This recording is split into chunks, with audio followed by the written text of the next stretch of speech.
Sveiki gyvi, tai naujausias laidos naujasis aš epizodas. Mano vardas Vytautas Bertašius ir kviečiu jūs į naują pokalbį su dar vienu įdomiu žmogumi, tikiu ne ką mažiau įdomia laidos tema. Šiandien, kada mūsų gyvenimai yra kupini įvairiausių sudedamųjų dalių, šiandien, kai mes skubame, lekiame, kartais norisi sustoti, o sustojus galbūt net ir nuraminti savo vidų, kas tikrai rekomenduojama ir vienas iš būdų arba viena galima praktika, kuri gali jums padėti, kurią aš jums rekomenduoju ir šiandien apie ją mes kalbėsimės, tai yra tylos stovyklos.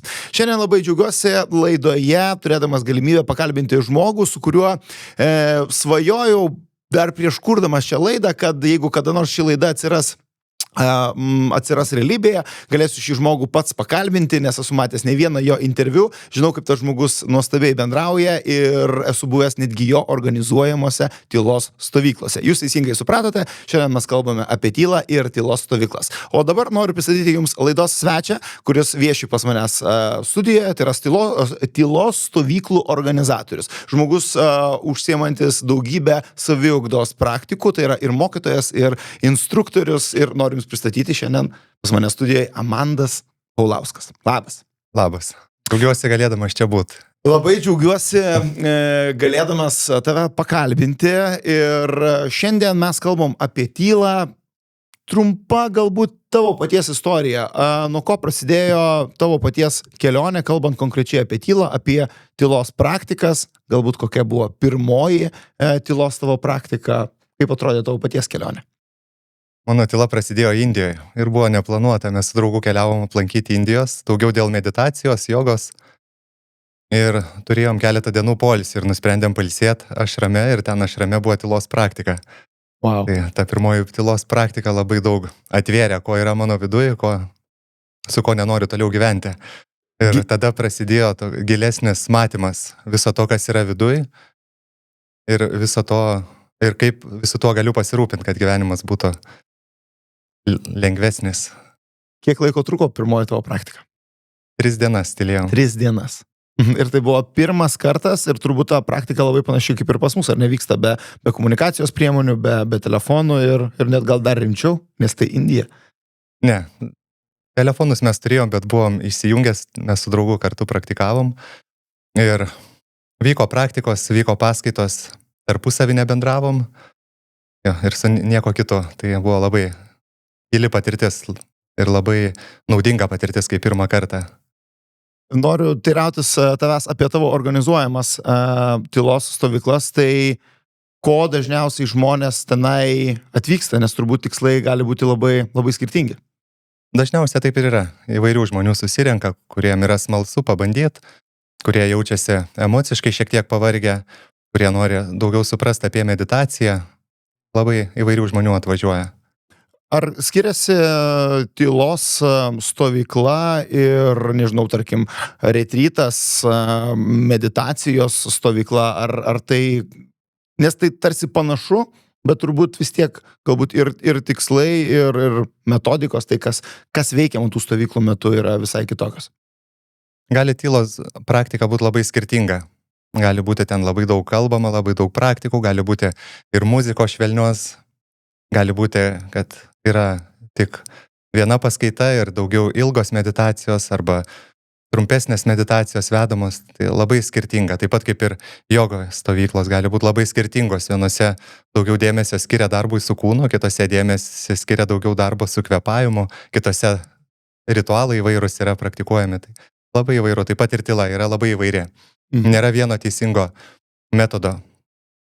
Būti tyloje. Jis gali būti adaptuotas pagal poreikį įvairiai. Okay.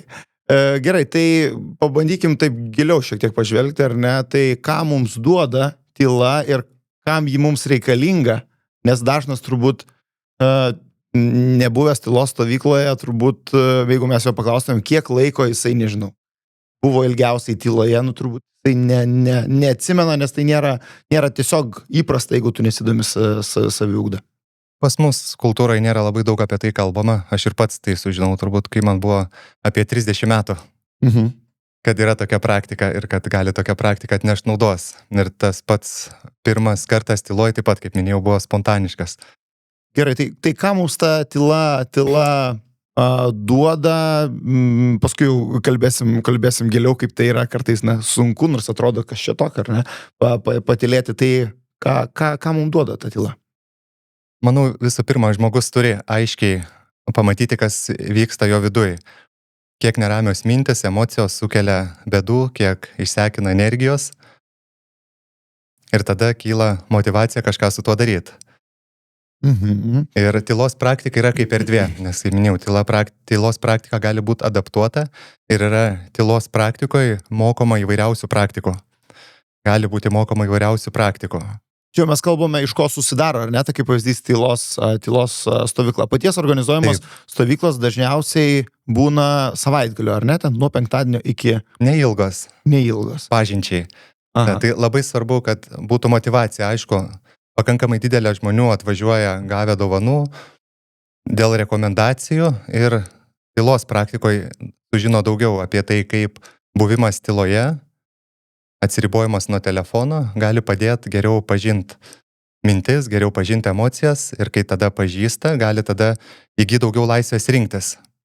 Tada mintis, emocijos nebevaldo taip stipriai gyvenimą ir žmogus atranda viduje daugiau erdvės pokyčiui, galimybei rinktis, tai vadinama vidinė laisvė. Gerai, bet ar tokios tylos ir nusiraminimo metu, gal reikėtų taip teikti, ar ne, aš nežinau, ar sutiksi su manimi, kad žmogus labiau susitinka su pačiu savimi, neužgožia savo minčių, nukreipdamas dėmesį į telefoną, į aplinką, kuri yra, į visą sociumą, ar ne? Tai jisai tarsi susitinka su pačiu savimi, o ta pažintis, jinai gali būti nebūtinai labai maloni, nesgi mes turim turbūt visko daug savo viduje. Tai viena iš priežasčių, dėl ko, pavyzdžiui, kyla daug priklausomybių žmonių gyvenimuose, arba dėl ko ateina pernelyg didelis perdegimas, nuovargis. Nes dabar labai paprasta, kai jaučiu fizinę ar emocinę įtampą, paskrolint, paskambint draugui, išvažiuoti į miestą, kažką smagaus nuveikti. Užkasti kažką. Tai yra vadinama, kai mes gaunam džiaugsmo, laimės iš išorės, stimuliuodami nervų sistemą per įvairiausias tai veiklas, kurios atitraukia dėmesį nuo to, kas yra čia ir dabar, kas kyla viduje čia ir dabar. Ir tokie jausmai kaip vienatvės jausmas, nerimas, irzulys, liūdesys, tai yra dažnai tai, su ko žmonės neturi laiko, noro susitikti. Ir tada dėl tos priežasties susikaupia viduje daug emocinio sunkumo. Ir vėliau tai veda į perdegimą arba į chronišką stresą, kai žmonės daugelį metų gyvena be džiaugsmo, be motyvacijos. Tai todėl būtina yra kartais sustot, kad galėtume atidžiau pasižiūrėti, kas ten viduje skauda, kas ten yra vidinės žaizdos, kiek ten yra susikaupę emocinio sunkumo. Ir tada sukurti tam daugiau erdvės, kad galėtume tai pažinę, tuo pasirūpinti. Ir vienas iš tokių žingsnių būna, kad užtenka kartais sustot, leis savo tiesiog pabūt lengvume su to, kas yra, ir tai savaime savyje įsisklaido. Žmogus natūraliai pajaučia atsipalaidavimą ir vėl kylantį džiaugsmą, kas, pavyzdžiui, dažnai tyloj būna, tylos praktikose, kai žmonės atvažiuoja ir sako, kad buvo dešimtmečiais nepatyrę tokio natūralaus buvimo džiaugsmo, kokį patyrė stovykloje. Ne visi, bet yra žmonių, kurie tikrai labai dažnai tai pasidalina. Ir tai vadinamas tiesiog tas būties džiaugsmas, kai pagaliau žmogus gali sustot ir patirti natūralų džiaugsmą, kuris kyla spontaniškai, ne dėl to, kad ką skanaus valgo, ne dėl to, kad pramogauja, ne dėl to, kad kas ką patyrė, o tiesiog tik dėl to, kad kvėpuoja, stebi gamtą ir pajaučia viduje džiaugsmą, dėkingumą, laimę. Tai yra, ko dažnai žmonėms trūksta, ir tylos praktikoje yra ta erdvė, kur žmonės gali tai atpažinti. Nes tylos praktika nėra apie tai, kad rasti, sukurti tą džiaugsmą.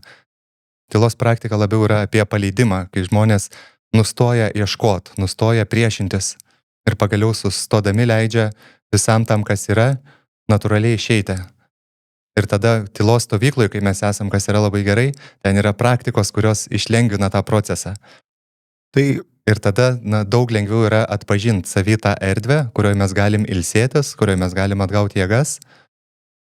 kuri motyvuoja ir sustiprina mus iš vidaus, pripildo žmogaus tos tikros, taip vadinamos dvasinės energijos, tos tikros motyvacijos, kuri kyla ne iš pykčio, pavydo.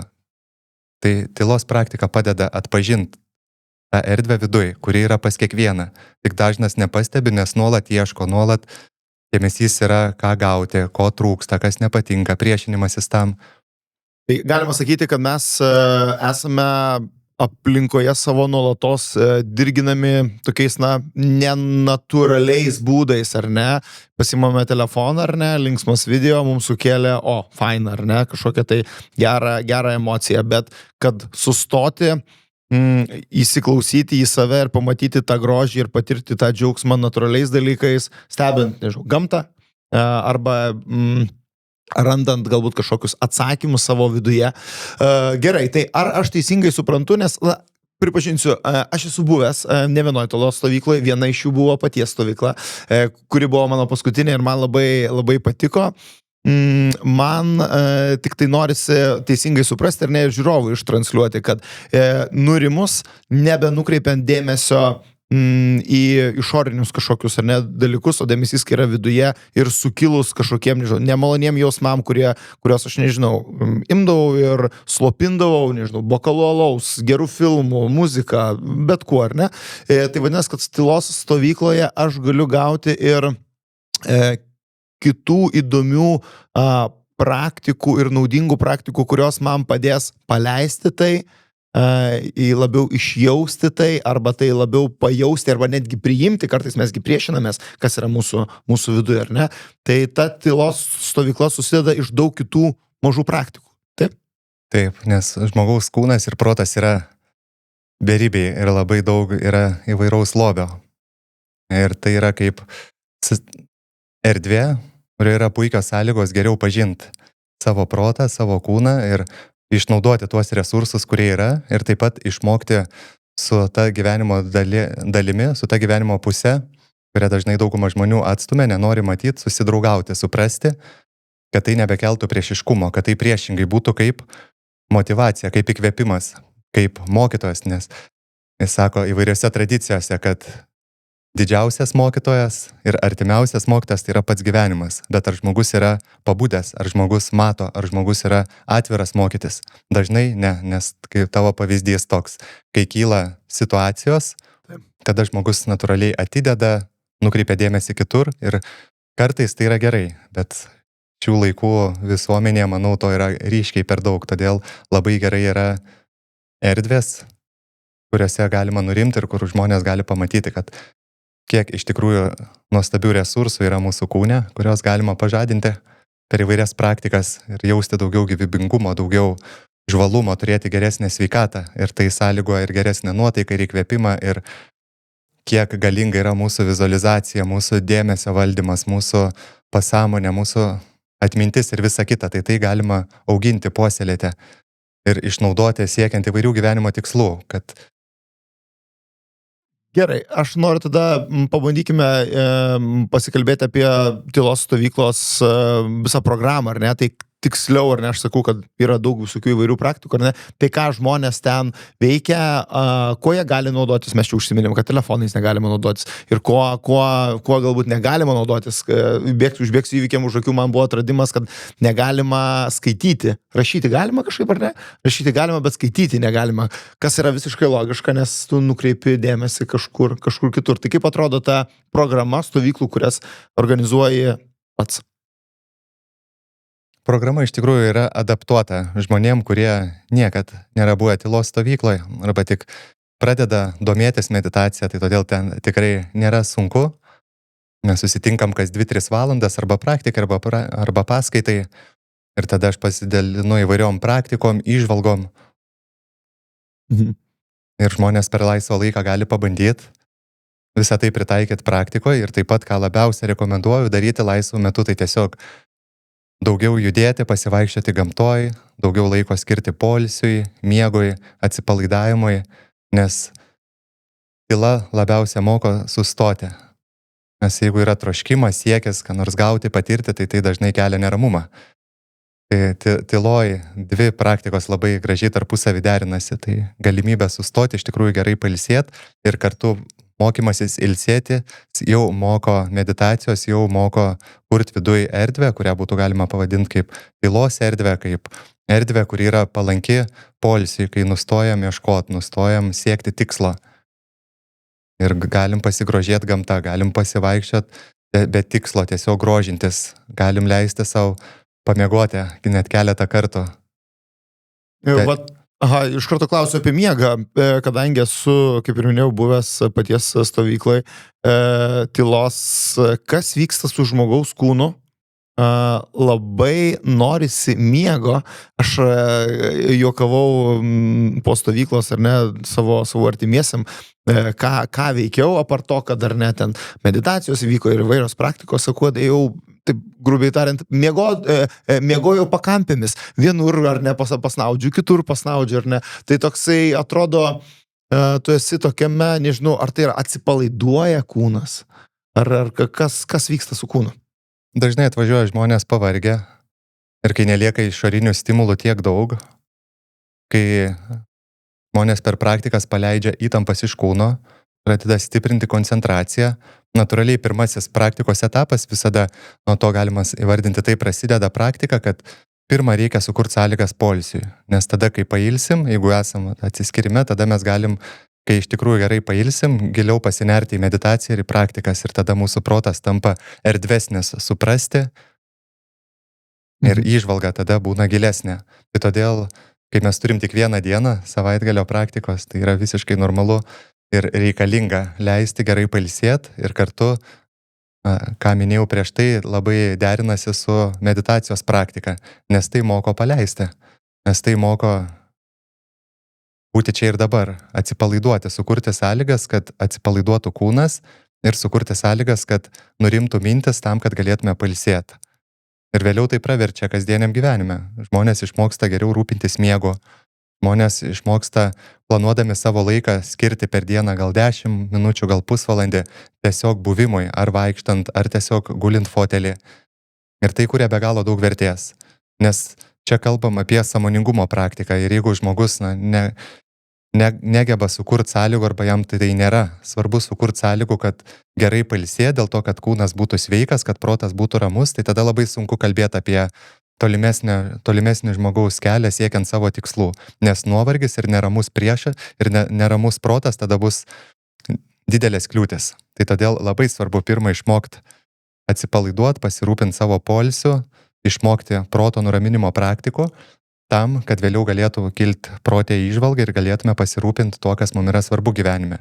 Jeigu kūnas serga, pavargęs, protas neramus, labai sunku kilti įžvalgai, labai sunku tada kurti gerus santykius, siekti profesinės sėkmės ir viso kito, nes tada žmogus turi pakankamai daug vidinio skausmo, vidinių žaizdų ir vietoj to, kad visu tuo rūpintųsi, jis tada dėmesį nukreipia į išorę ir užslopina tą skausmą per išorės malonumus ir tada visas tas vidinis skausmas tampa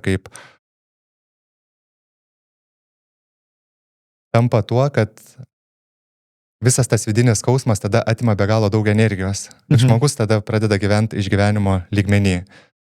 Jaučia mažiau džiaugsmo, mažiau motyvacijos, turi mažiau laiko, nes tas laikas tada yra išvaistomas tiesiog skrolinimui, kažkokiam tai kitiem dalykam, kurie yra ne tik, kad neduodantis vertės, bet dar ir sekinantis ir varginantis ilgalaikėje perspektyvoje. Tai todėl labai svarbu yra sustoti. Pakalbėkime apie žmonės, kurie atvyksta į tylos stovyklas. Turbūt su tai žmonėmis, kurie atvyksta į tylos stovyklas, žinodami, ko ten atvyksta, tai turbūt viskas yra pakankamai aišku, ką jie atranda, tai turbūt yra labai individualu, bet o kaip atrodo tie žmonės ir jų patirtys, ir gal nebūt tokios įdomesnės istorijos, kurie, kaip sakai, gavo dovanų ir nebūtinai yra labai toks tikslinis, ar ne, žmogus su tokia labai aiškia intencija, o jis gavo dovanų, nežinau, ten dukra nusprendė atsiųsti tėtį. Kaip jiems sekasi dalyvauti ir suprasti, kurgi čia papuolė? Didžioji dalis, kiek atvažiuoja, kiek aš žinau, kad atvažiuoja gavę dovanų, tai po stovyklos labai džiaugiasi, nes tai yra puikiai erdvė atrasti, ką tai gražaus savyje ir pamatyti, koks iš tikrųjų gali būti vertingas laikas tylos praktikoje.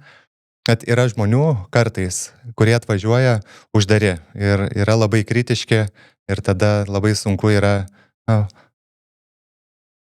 kad žmogus sukurti sąlygas, kad žmogus atsivertų šitiem mokymam ir galėtų atsipalaiduoti. Nes jeigu yra nuolat kritikuojama, nuolat vertinama ir abejojama, tai tada labai sunku yra išgirsti, kas yra sakoma. Taip. Todėl tylos praktikose labai rekomenduoju paleisti visus lūkesčius iki kol baigsis tylos praktika ir po to smalsiai panalizuoti, kas iš tikrųjų man buvo vertinga, reikalinga, ką aš galiu pasiimti, o ką tiesiog reikėtų čia palikti ir nesinešti kartu su savim. Nes visuose mokymuose, aš manau, tai yra labai svarbu. Labai panašiai, kaip jeigu žmogus ten klausosi kokios paskaitos ir tuo pačiu skrolina ir dar valgo ir dar kalbasi su kažkuo, tai ką jis tada gali išgirsti labai nedaug. Tai taip pat ir kai vyksta mokymai. Jeigu nėra noro mokytis, nėra motyvacijos, nėra pasitikėjimo mokytojų ir tada yra tarsi sukuriamas toks filtras. Yra daugiau klausomasi savo minčių, kurios abejoja, vertina ir tada labai daug konteksto yra praleidžiama, kas yra sakoma. Ir tada būna toks užsidarimas nuo praktikos, nuo mokymo. Tai tokiem žmonėm yra sunkiau.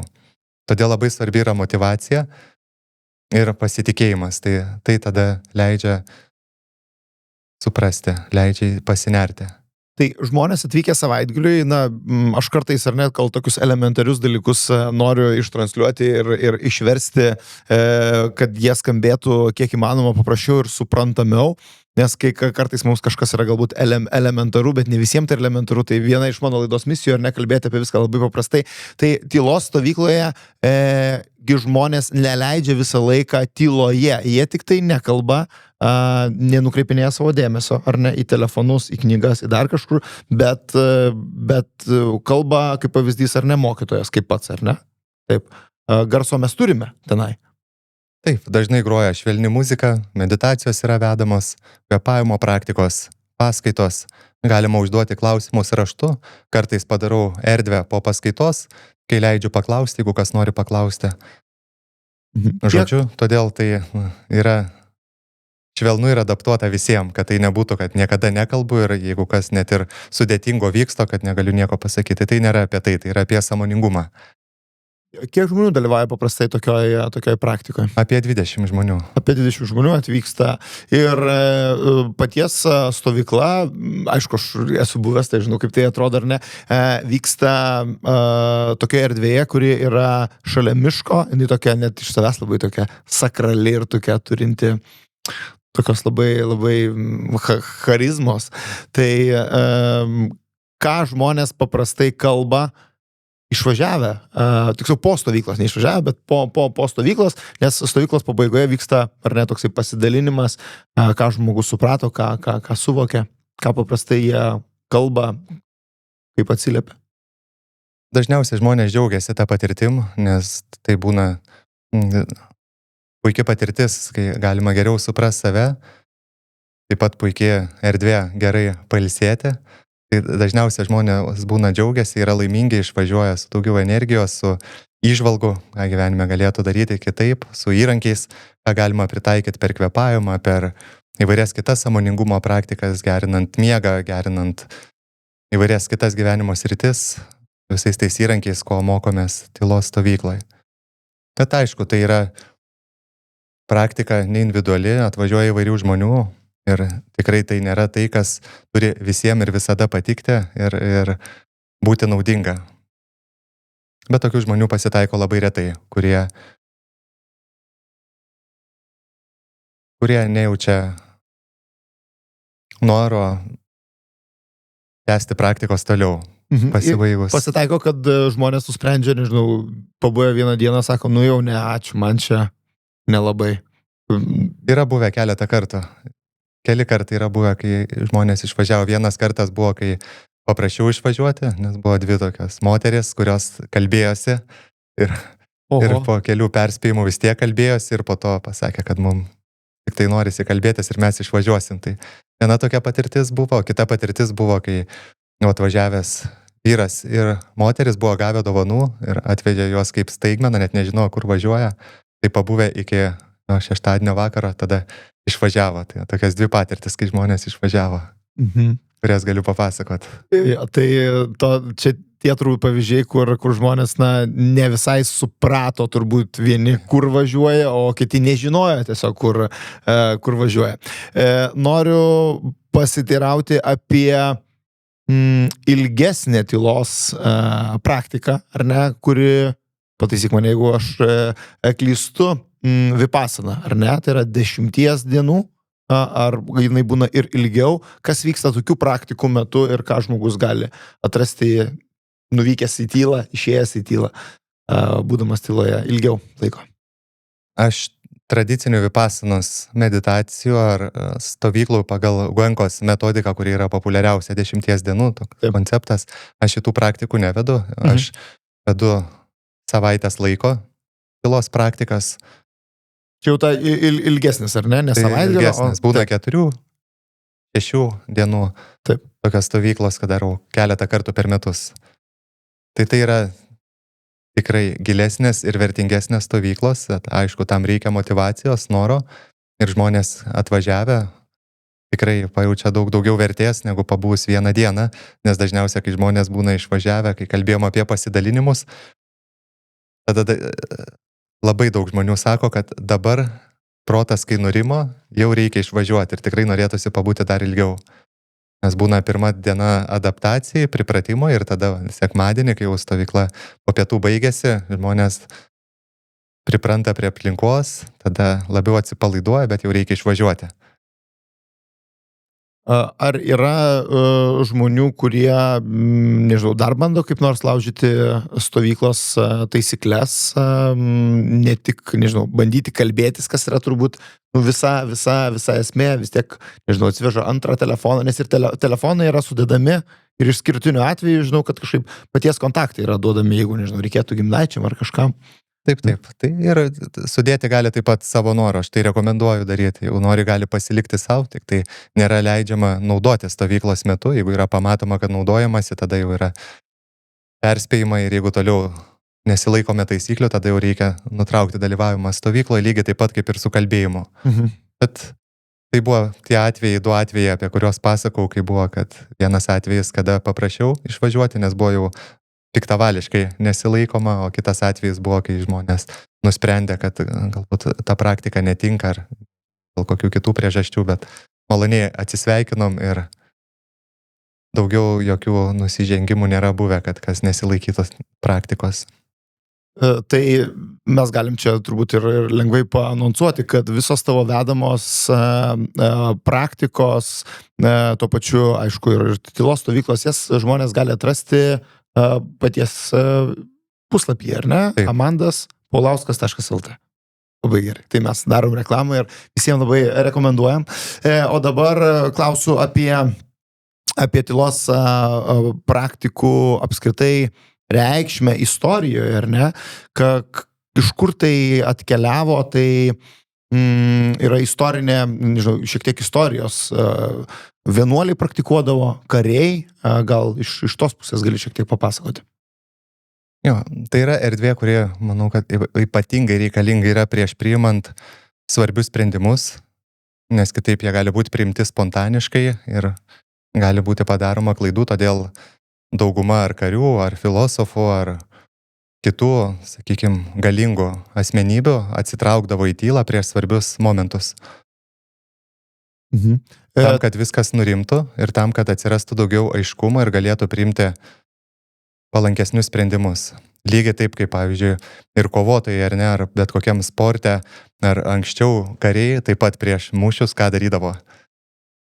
Taip. Truputį atsitraukdavo nuo visko, kad pabūti tyloj, kad susikaupti, kad Nurimti. atsirastų daugiau erdvės ir galėtų tada tais svarbiais momentais elgtis tiksliai, aiškiai ir apgalvotai, kad nepradėtų valdyti emocijos ir spontaniškas elgesys, nes neapgalvotas elgesys, ypatingai priminėjant sprendimus, kurie yra iš tikrųjų reikšmingi. Tai todėl tyla sukuria tą erdvę, kai ateina daugiau aiškumo. Arba kitaip, ta erdvė, kurioje kyla išmintis. O pavyzdžiui, vienuoliai arba žmonės, kurie domisi saviugda, eina asmeninio augimo keliu, tai labai daug galim rasti tokių pavyzdžių. Tiek ir budizme Buda buvo atsiskyręs daugiau kaip 6 metus askezijai, taip pat ir krikščionybė yra kalbama, kai Kristus pasitraukė į dykumą, jei neklystu, apie 40 dienų. Tai tam, kad galėtų aiškiau suprasti savo protą ir pamatyti, kas viduje dar yra, kas kelia chaosą ir visų tuo pasirūpinti, nes tyloj visą tai išryškėja. Tyloj mes galim susidurti su giliai esančiu savo skausmu, jo pasirūpinti ir tyloj taip pat mes galim sukurti daugiau vidinio resurso, kad galėtume geriau suprasti savo protą, kad galėtume geriau suprasti save, kai sako, išgirsti dieviškumą. Puiku. Dabar tylos stovyklos, ar ne, tavo organizuojamos, jos vyksta tik Lietuvoje, ar nežinau, yra galbūt kažkokia opcija ir turėti tylos, nes nežinau, kad pats dažnai keliauji į Indiją ir Indijos kažkur, ar ne, Indijos kelioniai. Aš ten rengiu kiekvienais metais kelionę, jau 5 metai. Po 1 ar 2 kartus važiuojame į Indiją ir ten visada, visose kelionėse, kur darau Azijoje, yra 2, 3 ar 4 dienų tylos praktikos, nes tai yra be galo naudinga. Ar tavo organizuojamos tylos praktikos yra, žinau, kažkuo išskirtinės, tai kaip būtent tu darai? Ar yra kažkoks, nežinau, tavo paties, nežinau, braižas, kur esi, nežinau, pats ir dalyvavęs, ir matęs ir vienaip, ir kitaip, kad yra daroma, bet tu manai, kad, nežinau, galbūt kažkokį elementą įtraukęs į savo stovyklas? Labai individualu, labai priklauso nuo žmonių, nuo esamos situacijos, tai kas kart vis prisitaiko prie esamos situacijos ir nuolat vyksta vienoks ar kitoks kitimas. Bet svarbiausia elementai yra atsiribojimas nuo telefono, nebendravimas tarpusavį, praktikos, kurios padeda paleisti įtampą, taip pat paskaitos, kurios padeda gilinti įžvalgą į svarbės gyvenimo sritis, į suvokimą, ką man iš tikrųjų reiškia laimė, kokios yra tam sąlygos, su kokiom kančios formom susiduriu, kad pažinti viso to kilimo šaltinį, pamatyti priežastis ir tada kilusios įžvalgos, praktikos, kurios padeda palaikyti tiek fizinį, tiek emocinį balansą, būtų labai naudinga, ką galima parsivežti po tokių praktikų. Nes tai yra tas laikas, kai mes galim pasinerti giliau. Kasdieniai rutinoje dažnai pritrūksta arba energijos, arba sąlygų. O kai esam tyloj, tai yra sukuriamos sąlygos žmogui atgauti daugiau energijos, pailsėti, atgauti daugiau energijos ir tada mes visi žinom, pavyzdžiui, galim prisiminti tuos atvejus, kai mes esam pavargę, ar ne, ir po sunkios darbo dienos, ar patiriam daug streso ir kai mes, pavyzdžiui, skaitom knygą ar mokomės ko nors naujo, tada yra daug sunkiau prisiminti. Daug sunkiau suprasti, kas yra kalbama, palyginus su tuo, kai mes viduje jaučiame saugus, atsipalaidavę, ramus, esam gerai pailsėję, tai tada mes skaitom tą pačią knygą ir ten perskaičius puslapį būna ant keletas gyvenimą keičiančių įžvalgų gali atsirasti labai gilių. Tai todėl labai svarbu yra poilsis ir todėl, kai kalbėjom apie atsitraukimą, kai nuo senų laikų žmonės atsitraukia, tai būtent dėl tos priežasties, nes mato tame prasme, kad jeigu iš tikrųjų norim geriau suprasti save, gyvenimą, priimti teisingesnius sprendimus, išsikelti aiškius tikslus, tai tam yra reikalingos sąlygos. Ir viena iš tų praktikų, tai yra tylos praktika, kuri padeda sukurti erdvę, kurioje grįžta energija, kurioje mūsų sąmoningumas tampa aukštesnis. Dėl tos priežasties, kurią minėjau anksčiau, nes jei žmogus yra pavargęs, dažnai sąmoningumas skiriasi lyginant su tuo pačiu žmogumi, kai jis yra pailsėjęs ir atsipalaidavęs ir ramus. Todėl labai svarbu ne tik, kad 10 minučių arba kelias valandas pabūti tokioj sąmoningumo būsenoj, o kartais savaitės ar net mėnesius pabūti atsiskyrus tam, kad galėtume iš tikrųjų įsigilinti tai, kas yra mums gyvenime svarbu, tai, kas iš tikrųjų yra gyvenimo prasmė, nes tam reikia energijos. Ar galime praktikuoti, sako ar ne, kad kažką pasiekti, reikia vis tiek pradėti nuo pačių mažiausių ar ne žingsnių. Jeigu, žmonės neturi galimybės atvykti visam savaitgaliui, nežinau, dėl bet kokių priežasčių, ar ne, koks būtų tavo patarimas, nuo ko pradėti, bandyti sustoti, pastebėti, atsiriboti, nežinau, valandai, 2 ar ne, bent jau, ar ne, tokiom namų, tokiom buitiniam sąlygom? Valanda 2 jau labai daug. Jau, šiaip, taip, bet bent jau, ar ne, kažkokie Taip. tavo patarimai? Aš visada patariu. Pirma, pradėti nuo paprastų dalykų. Mokytis pagerinti miego kokybę. Prieš miegą atsisės, truputį lėčiau pakvėpuot, kad nuraminti nervų sistemą, mokytis paleist nerames mintis ir pamastyti apie ką gražaus, kas ramina nervų sistemą, kas atpalaiduoja. Nurimti šiek tiek, ar ne? Nurimti. Taip pat mokytis sąmoningai valgyti, prieš maistą padėkoti. Valgyti bent vieną kartą dienoje, nesinaudojant telefonu, šiek tiek lėčiau, neplanuojant. Visiškai paprastų dalykų. Ryte pabudus taip pat padaryti vieną gilų įkvėpimą, iškvėpimą ir tiesiog nusišypsojus padėkoti už naują dieną, naujas galimybės. Arba pamatyti, kad tai yra nauja diena, kad tai nėra savaime suprantama. Ir pajausti tiesiog dėkingumą. Ir tai yra tokie maži sustojimai, kurie padeda aiškiau pamatyti, kas vyksta, suprasti ir tada kurti sąlygas, kad dėkingumo, gerumo, ramybės, kantrybės, aiškumo būtų daugiau. Ir tą galima daryti visur visada. Skirti per dieną 5 minutės, išeiti, pasivaikščioti, tiesiog giliau kvėpuojant ir galbūt pajaučiant dėkingumą, pamastant apie tai, kas yra gražaus, kas yra pozityvaus gyvenime, kur man sekasi. Rašant galbūt dienoraštį, išrašant savo mintis ir atidžiau pasižiūrinti tas gyvenimo vietas, sritis, kur mums nesiseka ir ką mes dėl to galim padaryti ir pajausti už tai dėkingumą, nes tai vadina pamatyti brangakmenį sunkumuose. Ir pamatyti, priimti tai kaip pamoką, augti, tobulėti ir apmastyti, kuo tai man gali būti naudinga, kaip aš to pasinaudosiu ir to pačiu pamatant savo skausmą, gyvenimo sunkumus, iššūkius. Kad būti atidžiu savo gyvenime ne tik laimiai, sėkmiai, savo tikslam, bet atidžiu ir savo iššūkiam. Atsiminiau tokį labai mažą, bet man labai įstrigusi dalyką. Tai yra išmokta naujo žodį, kurį išmokau po tavo tylos stovyklos. Tai yra atida. Ar ne, tos atidos ir tos, nes, ar ne, tas mūsų dėmesys yra visur, čia valgom ar ne, čia kalbam, kaip ir pats sakei, tai tos atidos, to fokuso į tai, ką aš darau ir netgi jeigu ir kažkas nesiseka, nežinau, apsirašyti visą tai ar ne ir paieškoti to brangakmenio, kas tai galėtų būti, Tai man toksai geras ir įdomus dabar prisiminimas iš karto iškilo tau pasakojant apie tą laiką savo, kuris yra toksai sąmoningas.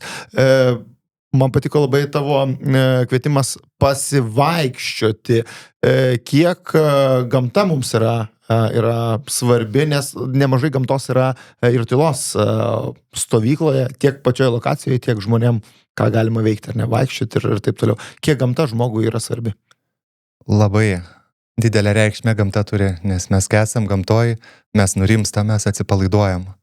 Gamta padeda sulėtėti, gamta padeda atsipalaiduoti. Ir labai svarbu yra, manau, kad kiekvienam žmogui stiprinti ryšį su gamta. Įsiklausyti į kartais šlamantį vėją medžiuose, pasigrožėti skrendančiais paukščiais danguje, pajausti savo kvėpavimą ir pajausti ryšį. Tai labai sustiprina, tai labai įkvepia. Ieškoti džiaugsmo mažose dalykuose gali pasirodyti pakankamai sunku, nes mes esame, aš gal nepabijosiu pasakyti ar ne, turbūt lengvai atbukę, nes mes gyvename turbūt šiais laikais labai tokio didelio gausoje, ar ne, mes visko turime, niekas mūsų nevedžiugina, vaikai gavę kalėdinės dovanas sako, faina, bet jas deda į šoną ir kartais net neišpakuoja, nes visko yra per daug. Tai manau, kad taip šiek tiek jau ir rezumuojant mūsų laidą, kad tylos stovykla, jinai turbūt yra tai, kas priverčia mus sustoti, pasižiūrėti ir pajausti turbūt, ar ne, ir kas mūsų viduje ir kokia ta mūsų aplinka. Taip, tai kiekvienam iš mūsų, manau, kad yra labai svarbu atrasti viduje tą erdvę. Nepaisant to, kur mes esam, ar gamtoj, ar mieste, mes visada galim atpažinti natūralų sąmoningumą, kuris viską žino ir kartu leidžia visam tam būti. Ir mes tada išmokstam atpažinę tai tame atsipalaiduoti. Ir tai yra vadinama paleidimu. Ir paleidimas dažnai išlaisvina žmogaus užspaustą energiją, dėl kurio žmogus dažnai nebejaučia džiaugsmo, meilės, motyvacijos. Bet labai svarbi dalis gyvenime yra siekti, veikti ir labai svarbi taip pat dalis yra sustoti ir kartais tiesiog paleisti, pabūti su tuo, kas yra, matant tai su švelnumu. Ir tada balansas tarp šitų dviejų kraštutinumų, pavadinkim taip, ir sukuria sąlygą žmogui būti laimingu. Sutinku vienareikšmiškai ir pats vis dažniau stengiuosi pastebėti aplinką, supantį pasaulį, o tylos stovykla tai tikrai gali inspiruoti, nes tai yra ne tik apie tylą, bet ir apie tuos įrankius, kuriuos mes gauname ar ne po tylos stovyklos ir kuriuos prasivežam į savo gyvenimą, į kasdienybę. Tai džiugu ir taip labai, nežinau, nors šiais laikais mes turim ar ne tą dažnai vartojamą žodį sąmoninga, bet tas sąmoningumas iš tikrųjų turbūt yra labai labai svarbus, ar ne, kasdieną mums. Taip, tai yra ta erdvė, kur mes atgaunam jėgas, ta erdvė, kuri mūsų saugo ir ta erdvė, kurią būtų galima pavadinti mūsų vidinę išmintim. Tai iš kur kyla išmintis, kai mūsų protas yra ramus, mylintis ir jaučiame saugų savo viduje. Ir dažnai ta erdvė yra tokia šiek tiek pamiršta, o jai dėmesio tikrai reikia skirti. Noriu tau padėkoti už tavo vizitą laidoje. Ačiū tau labai. Tikiu, kad gal dar pavyks susitikti ir nufilmuoti ir kitą laidą, kita laidos tema, o jų tavo gyvenime tikrai yra daug, ar ne, susijusi su saviugda.